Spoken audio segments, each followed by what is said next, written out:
আসসালামু আলাইকুম। আজকে আপনাদের জন্য গরুর মাংস দিয়ে একটা রেসিপি নিয়ে আসলাম। কাঁচা তেলে মাখা মাখা গরু মাংস ভুনা। আমি আজকে মাখা তেলে গরু মাংস রান্না করব, এই কারণে এনেছি কুচি করা পেঁয়াজ,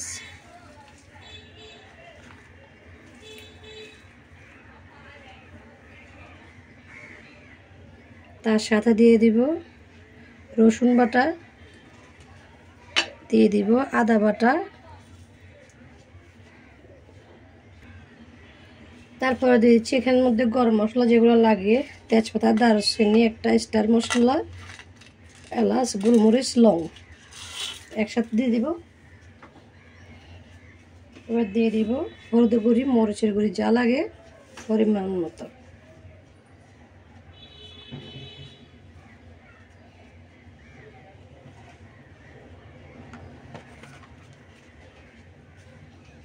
হলুদের গুঁড়ি, মরিচের গুঁড়ি, জিরার গুঁড়ি সব একসাথে দিয়ে দিলাম।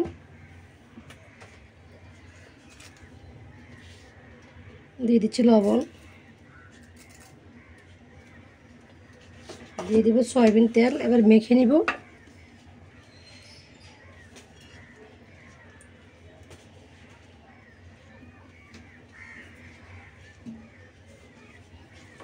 ভালো করে মেখে নিচ্ছি।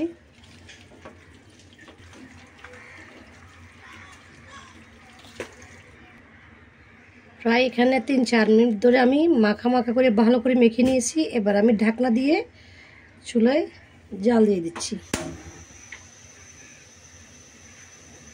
ঢাকনা দিয়ে দিচ্ছি।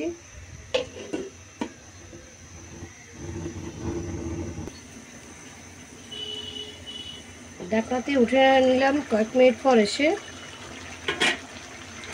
দেখুন এত সুন্দর করে কষানো হয়ে যাচ্ছে বা পানি বেরিয়ে গেছে। আমি একটু পানি দিই নাই,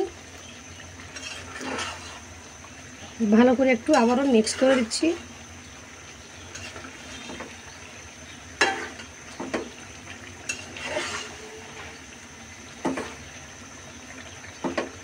এভাবে আমি জাল দিয়ে নিব, কোনো রকম পানি দিব না।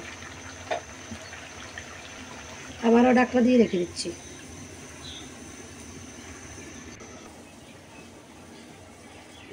দেখুন অনেকক্ষণ এই মাংসটা সিদ্ধ করার পর, গরু মাংস সিদ্ধ হতে সময় লাগে অবশ্য সবাই জানি।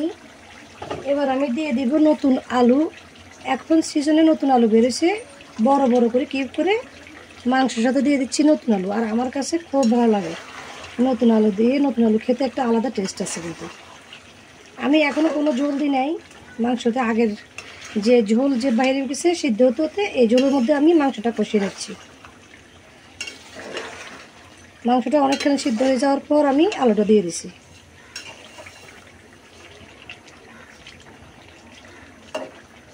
আলুটা সিদ্ধ হওয়ার জন্য আমি এখন একটু পানি দিয়ে দিব।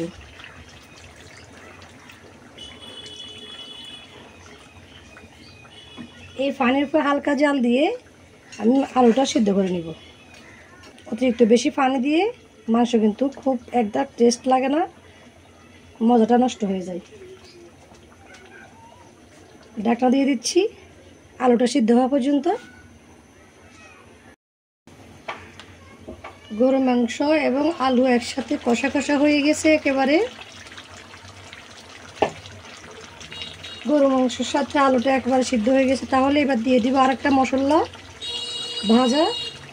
ভাজা জিরার গুঁড়ি। এই জিরার গুঁড়িটা অবশ্যই দিবেন গরু মাংস রান্না করার শেষ পর্যায়ে হয়ে গেলে।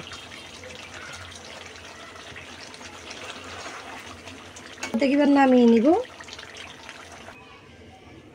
তাহলে আজকের রেসিপিটা এখানে শেষ করে বিদায় নিচ্ছি। সবাই ভালো থাকবেন। আল্লাহ হাফেজ।